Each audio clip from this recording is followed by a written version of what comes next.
Hi, welcome to this week's Dragonblade Authors Unplugged. I'm so excited. We've got Bronwen Evans and Tara Kingston with us this week. Ladies, thanks so much for taking the time to talk to us. Pleasure. So actually, we've got 4 releases this week. Chastity Bolin has a release, which is Has Anybody Seen My Earl? It's book 10 in the Hellions Club. And Diana Lloyd also has a Lion's Den release, which is Lion in the Wild. So they can't be here today, so we'll catch up with them at another time. But let's dive right in. We're going to start in reverse order and start with Tara's book, which is The Lady Needs a Rogue, and it's book 2 in A Rogue of Her Own. Tara, can you tell us about this one? Okay, yes, this one, I had a lot of fun with this one. This one has mystery elements in it, which mine typically do, but those are not the primary elements. The main element has to do with the romance, and the romance is basically centered around a couple. We've got a heroine she's an heiress, and she has been avoiding suitors like the plague because so many of them just want her money. They're chasing her, and they think that she wants a title, and she doesn't. She just wants to live her life. She's a photographer. She enjoys going through London and all over Europe photographing things. Uh-oh, here comes the cat. She just woke up. I thought you were going to be good, but you're not. Sorry about that. But anyways, the heroine, her brother is best friends with the hero, Finn.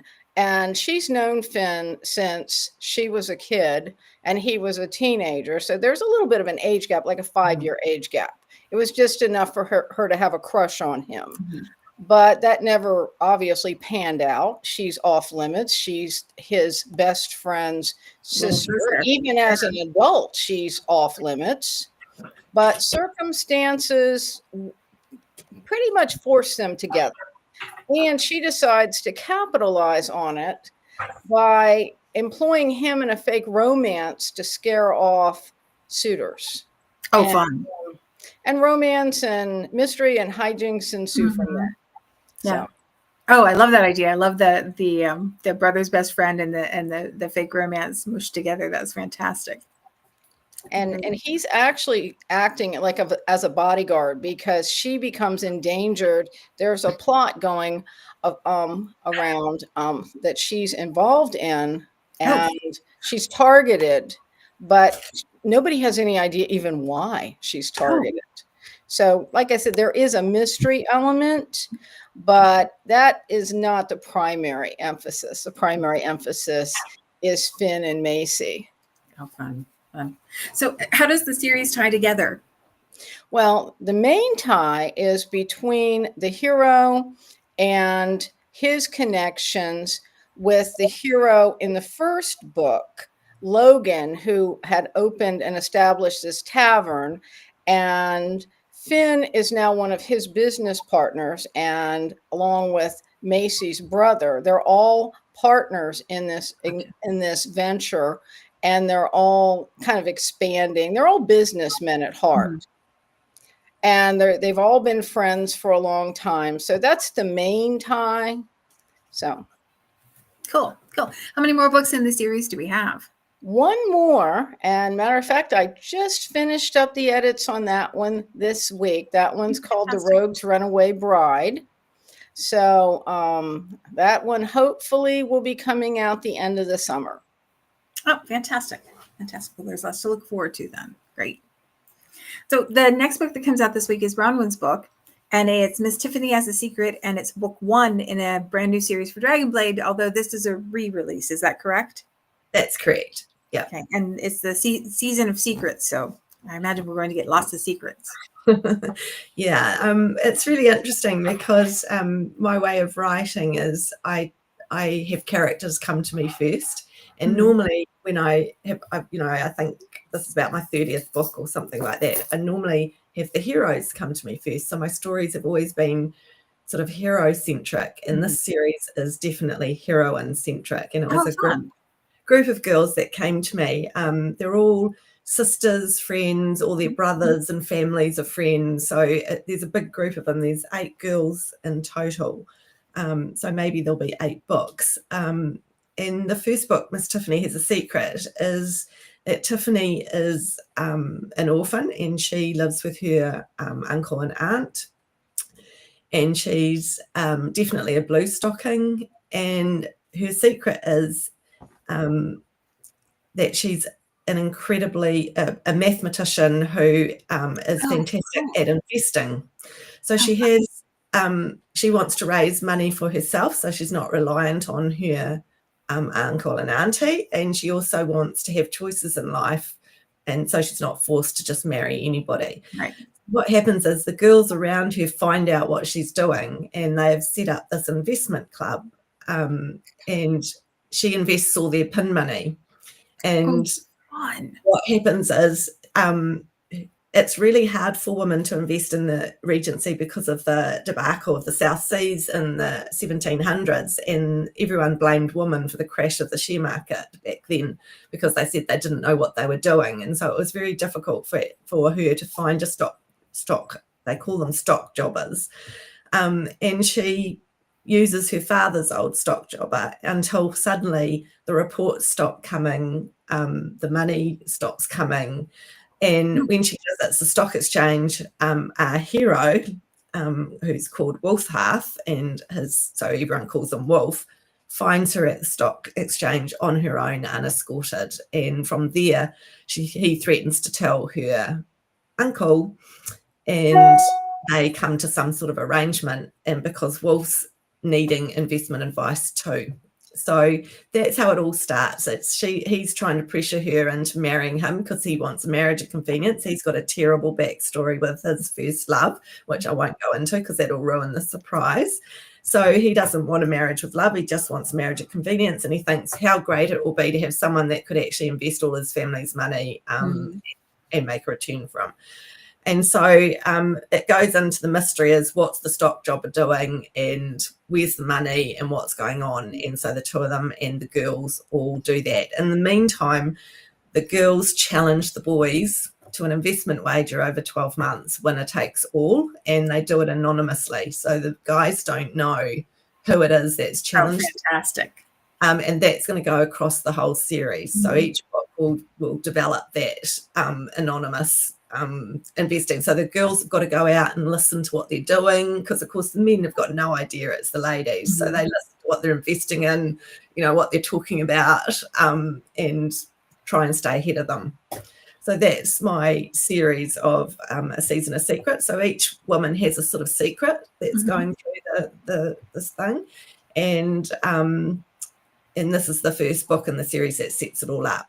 And the second book, I think, coming out in September, is one of the characters called Farah, and she's the Duke's sister, because it's her brother. And he's a big stuffy old thing, and she's a little timid mouse. And so he's trying to force her to marry this guy that she doesn't like, mainly because one of the other girls in the group has had a scandal. So he's petrified the same thing's going to happen to little mousy Farah. So she decides she's going to create a scandal so that he can't force her to marry anybody. And that's the second book. So it's a really fun series. Sounds like it. Yeah, and it's such fun writing it because the girls are really great. So yeah, I'm really, really excited about this series. Yeah. Oh, fantastic. I love that the characters come to you first, and that this time you got the heroines instead of the heroes. It's always interesting to me.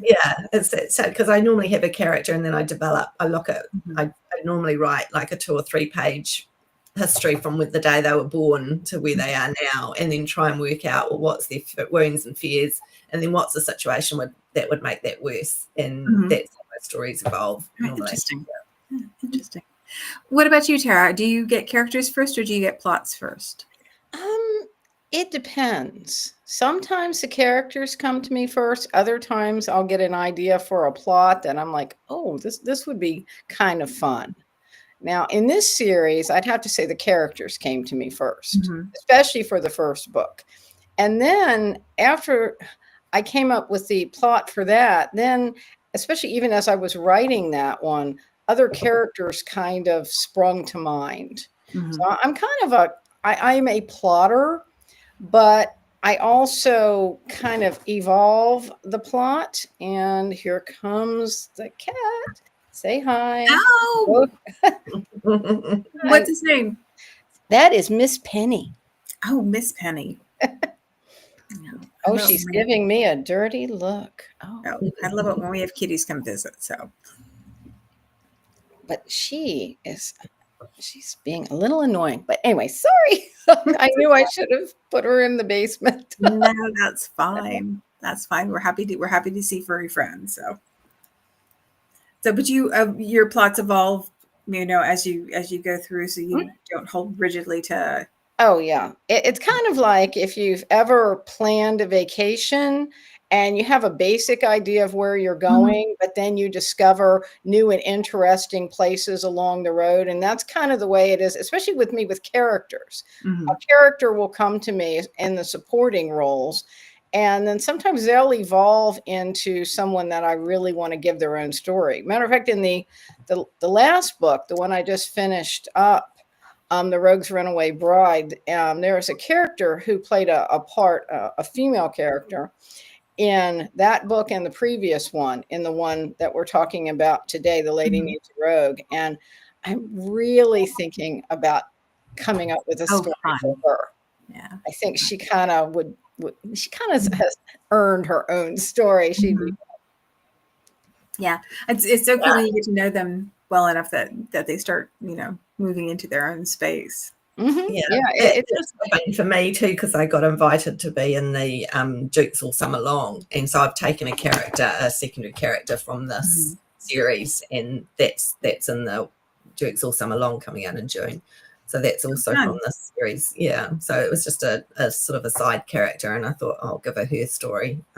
So yeah, that's fun when you can do that. And it's fun when these secondary characters come in and you don't realize how big they're going to be. Yeah. So yeah, and they're so important to the story. I mean, they really give the story some flavor. I mean, it's just like some of the best movies have been really bolstered by the secondary characters. Yeah. Awesome. Well, we still have a fair bit of time left, so I thought maybe we could talk about, since everybody writes romance, I thought we could talk about what are the books that drew you to the genre? What are the books you fell in love with first? How did you first come to start reading romance and then make the switch to writing? Well, I'll let Bronwen go. I guess for me, I've always read. I have a huge imagination, and I think that's one of the reasons you start writing, is because you've got so many stories in your head. But I started, really young, reading, Enid Blyton, Famous Five, Secret Seven, Narnia series, Fancy Drew, anything that stimulated that. And then as I got older, of course, I got into romance. And for some reason, and I think it was because back in the day when I was younger, historical tended to be the main component of romance. And so, of course, I started reading romance. And then it's quite a sad story, but in my first book is dedicated to I have a very, very close friend who had a heart-lung transplant, and he made me follow my dreams, because people don't know, I'm dyslexic, slightly dyslexic. Oh, wow. So I always thought I'd never be able to write as a career. So he made me promise that I would follow my dream. And so I joined Romance Writers. I'd read a Stephanie Lauren's Devil's Bride, which is still my reread go-to when I'm looking for something that I want to read. And I absolutely fell in love with that. So I joined Romance Writers of New Zealand, and because English was my worst subject at school, I spent 3 years learning how to craft a story. So I did lots of courses, and Patricia Kay, I don't know if you've heard of her. She's a very big Harlequin American writer, and she ran courses through RWA on novel writing or romance. And I did her courses, and I lay everything at her door in how to write. And I did that and wrote my first book, finished my first completed book, and I entered it in the Molly, which is a contest in the US, and one of the judges said to me, "I think my editor would love this. Please Oh, send it." wow. And I did, and I sold my first book. Fantastic. Very exciting. Yeah, so I've always just read historical, and I remember at one of my conferences meeting a big editor from the US who because I started trying to write contemporary, and she asked me why I was writing contemporary, and I said, "Oh, I don't really know." She said, "Well, what do you love to read?" And I said, "Historical," and she said, "So write that." Mm-hmm. So that's what I did, and so I've got huge keepers shelves of romance of historicals and all my big favourite authors, and I suppose Whitney, My Love, by Judith McNaught would be one of my all-time favourites that started me off on the historical journey, and all the Catherine Woodruss and all of those big ones, so yeah, and I still historical is still what I love to read, but it's hard to read it while you're writing a historical, so I try and read some other genre while I'm doing that, but it's still my favorite genre. Yeah. Do you have a secondary that you like too? I love paranormal, mainly because the biggest romance author in New Zealand is Nalini Singh. Oh, yeah. Who's a paranormal author. So, of course, I started reading her and got into that. And then my other one, which sounds really funny because we don't really have it in New Zealand, is ice hockey. Wow. Sawyer Bennett or Tony Leo, because we don't have ice hockey in New Zealand. It's just not a sport here. So I find it quite funny that I really love it. I didn't realize they didn't have hockey there, because here they have hockey even down in the southern states where it's really, really hot. You might have one or two teams, but it's not like you never see it. You don't hear it. It's not on the news. It's not on TV or anything like that. It's just not a sport. Yeah. None of the schools have it. None of the universities have it. So, yeah, I can watch it through ESPN here. But, that's the only way. And you watch American ice hockey. Yeah. Oh, very cool. Very cool. What about you, Tara? Well, like Bronwen, I started off reading Nancy Drew's. Many a time I was scolded by my teacher for having my math book open with a Nancy Drew book inside that book, which is probably why my division is not as great as it should be. But I certainly did learn about mysteries. I always loved Nancy Drew mysteries, and I have always been drawn to an element of mystery, even if it's paranormal. I like some touch of mystery in there. It just keeps me interested. But in terms of romance, I discovered romance through the Gothic authors like Barbara Michaels and Victoria Holt. My mom had those old school romances, and I was just drawn to them. I particularly liked Barbara Michaels, including some of her contemporaries. They always had just enough spooky, but not anything that was like, oh my gosh, it was going to give me nightmares. Yeah. So that's kind of the flavor that I like. A little bit of mystery, a little bit of danger, but nothing that you would be cringing over. So, but Barbara Michaels has always been my favorite. I have all of her books. And in terms of actual historical romance, I was really drawn to Teresa Medeiros and Amanda Quick. And Amanda Quick, she's like my all-time favorite. And again, she's got that blend of mystery and sometimes a little creepy, and I just love it. Yeah. Awesome. Are there any other genres that you read? At times paranormal, and I'm starting to read romantasy. I haven't really gotten into it yet, but it is intriguing. And I used to read steampunk, but then that kind of disappeared. And so, yeah, I had all of my books have suspense in them. There's always some mystery or event that they've got to figure out or do, because I'm the same as you. The Nancy Drews and the Famous Five and the Secret Seven, and they're all about mysteries and characters working together, and that's what I really enjoy. I really enjoy having something else going on in the plot. I guess it's you know, one of the things I did when I started to learn how to write is I would take my favorite books, and you'll find on my bookshelf they've all got highlights all through them. I went through chapter to chapter, you know, how have they done this, how have they developed that, and it's really interesting when you add in plots, because everyone sort of asks that question, you know, are you a pantser or are you a plotter? Well, I think sometimes with mysteries, and you have to plot, because you have to, otherwise you know where it's going.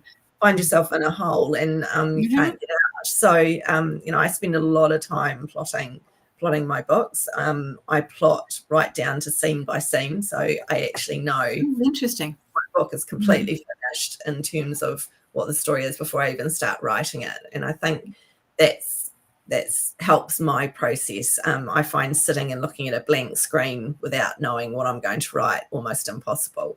Right. So everyone's different, but I loved Amanda Quick. I think was one of, and I think one of the first women I read, which is sort of semi-romance, was Catherine Cookson, who's an English writer. I don't know if you know her. So she wrote really dark sort of romance. You know, the heroine goes through hell, really horrible situations, and so my stories always used to tend to be quite dark heroes and dark, and you know, over time it's just sort of lightened up a little bit. So yeah, it's interesting how what you read influences you sometimes. Yeah, the things you like to escape with. All right, I'm going to put you on the spot now. Do you like it when they take books and turn them into movies? And if so, do you have a favorite? Or TV series, is it? Or TV series. TV series counts. I'd say yes, most of the time. Sometimes, I think sometimes, like I've just New Zealand's only just got Tracker, for example, which is Justin Hartley's series. Based on the Tracker books. Now the books are absolutely amazing, and they've done a really good job of converting that to the screen. And Justin Hartley's done a really good job of that main character. Then you have things like Reacher. They're not the Reacher movies, but the Reacher TV series. That is awesome. So yeah, sometimes it really works, and I think it depends on the casting. I think if you don't get the casting right and the scripts right, it sort of falls apart. I quite enjoy Bridgerton. I wouldn't say it was my favourite move of from the books, but they did a great job with that. I think she's applying what she sees the story is, and I think that's brilliant. And I love the cast. I think the actors are fantastic. It's just not doing it for me. So you know, I think it's all taste, and often if you read the books, the other side is disappointing. You know, so because I mean, that's why if you look at covers, a lot of my covers, I don't like seeing faces on romance covers, because I like to imagine what everybody has a picture of what the heroine looks like, and I've got that picture in my mind, and then if I see a cover, I'm like, oh no, that's not how I imagined them. So that can be off-putting when you're moving it to this TV screen if they don't work. And I'm really interested to see J.D. Ward, I believe, is about to launch her Black Brother. Oh yeah, the Black Dagger Brotherhood. Really? I looked at some of them and thought, that doesn't look like what I know. We had the same exact thought. I had girlfriends that we fell in love with Black Dagger Brotherhood early on, and they're like, that's not so it's all interesting. Yeah. What about you, Tara? Do you have a favorite crossover one? This is going back a very long time, but probably I think, and this has nothing to do with historical romance or romance at all. I think probably one of the best book adaptations was Jaws. Oh, I didn't read that one. I saw the movie and was terrified for a very long time, but I didn't. I read it back in the 70s, and I was very young, and my mother was not happy that I was reading it. The book was about yay thick, and half of it was more like a soap opera than the actual shark business. But that was just a gripping movie, and I still have nightmares about the first time I saw it. The movie's been out for 50 years. As of this summer, it's pretty amazing. But another adaptation that I really like, and again, this isn't romance, and it's not really about a book, is Wednesday, the series on Oh, Netflix. yeah. That was very good. I Yes. think they have done such a great job with the characters. Yeah. And I think that that's one of the main things when they have a book to movie adaptation. If the characters are really strong, like Bronwen mentioned Reacher. Mhm. And, you know, if you are at all familiar with the books, he is the main character. There's nothing that is going to take that away from him. And it doesn't matter how many movies it's just going to be, you know what you're getting, basically. Yeah. Mm. And I'm trying to think. And in terms of other adaptations, there was an adaptation of Jane Eyre that came out about 15 years ago. I forget who was in it, but it was really well done. Mm. I And think things like, you know, Vampire Diaries, True Blood, all of those, they've, you know, have done quite a good job, even though they're a bit different from the books. Yeah. that's a great example. True Blood. Oh, I used to love that show. Yeah. So, And I love the books too. I love them both equally. Just they were just different. You know? But I do think it's the casting that makes it. If the cast is great and gels, you'll have a hit. And if they don't, then it doesn't matter how good the book has been, it's just going to fall flat. So yeah, and it's nice sometimes being able to see your favorite books put onto the TV.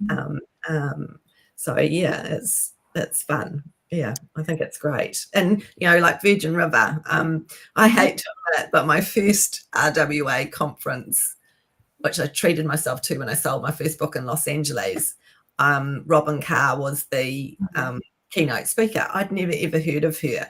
And they had, you know, they always put their books on the table where you're sitting. And I'd never read any of Robin Carr because she's sort of small town, you know, romance. But she did the most amazing keynote speech. What a woman. And so I picked up her book and read it there and then as I'm at the conference, and then became a huge fan. So, of course, I'm a huge Virgin River fan. And in New Zealand, I think there's a new one starting, which is another of her series. So, you know, it is nice when you can relive all of that on the screen. And, of course, it's got a New Zealander in the lead role of Mark Robinson. So what's not good to watch? Very cool. I hate to admit it, I have never seen Virgin River. I need to watch it. I've heard such good things about it. I really got into it and really, really enjoyed it. And so, yeah, but you know, it's funny how you can find books and get them. Yeah, but yeah, she was such a lovely lady at that conference, and the keynote speak, I'll never forget it. Yeah. It's interesting. I've never been a big fan of fan fiction, but I kind of think that TV shows or movie adaptations do that same kind of thing. They let you live in the same world for longer. They let you live with the characters with kind of a different imagining and give you more of the thing you've already fallen in love with. So yeah, exactly. It's like being able to watch, you know, just a snippet of an hour or half an hour, however long the program is, without spending hours sitting down with the book, but you can get back into it. And then often you'll go and reread the book. Like I'll pick up another book and can't reread it again because I've just watched an episode, and I'll go, oh, I want some more. So yeah, it's fun. I love jumping into other worlds. I think and worlds in other people's heads is it's really fun. Yeah, that makes sense for a writer. I thought they did such a good job in Virgin River of handling the backstory, you know, like being able to like feed it through the storyline so that you didn't get it all dumped on you at once. So awesome. Yeah. Well, ladies, I appreciate you taking the time to talk to me today. This was lovely. It was lovely to spend time with you, Bronwen. It was lovely to meet you in person. So it's nice to connect beyond email. So it's nice to meet you, Bronwen. Yeah, it's a newbie. I'm glad to have a chance to do this. I will make sure I put the links to your books and also to Chastity's and Diana's books in the comments so you can grab them if you haven't gotten them already. Dragonblade books are the best deal on pre-order and release. So you want to get them when you can. And if you can't, you can always read them in Kindle Unlimited. Ladies, thanks again for taking the time. I really do appreciate it. Yeah. Have a lovely evening, everyone. It's been fun. Okay. And now my little cat can go get her dinner, because Yeah, definitely reminding me this is her dinner time. And Bronwen can get breakfast, because I think we pounced on her first thing in the morning. So Oh Yeah. goodness, what's the time10 It's now 10 to 8 in the morning Oh here. goodness. on Friday, correct? Yes, on Friday. She's a day ahead of us. So Yeah. So Wow. I'm running it by Thursday. I So couldn't I get imagine. 2 release days, because I get a 29th here and then I get a 29th there. Oh, So it's there quite you fun. go. I couldn't imagine doing this at 8 o'clock in the morning or 7 o'clock in the morning. I am so not a morning person. I'm a morning person, so that's not too bad. Oh, good. Well, ladies, thanks again for taking the time. I really do appreciate it. Lovely to meet you both. Bye. Okay. See you.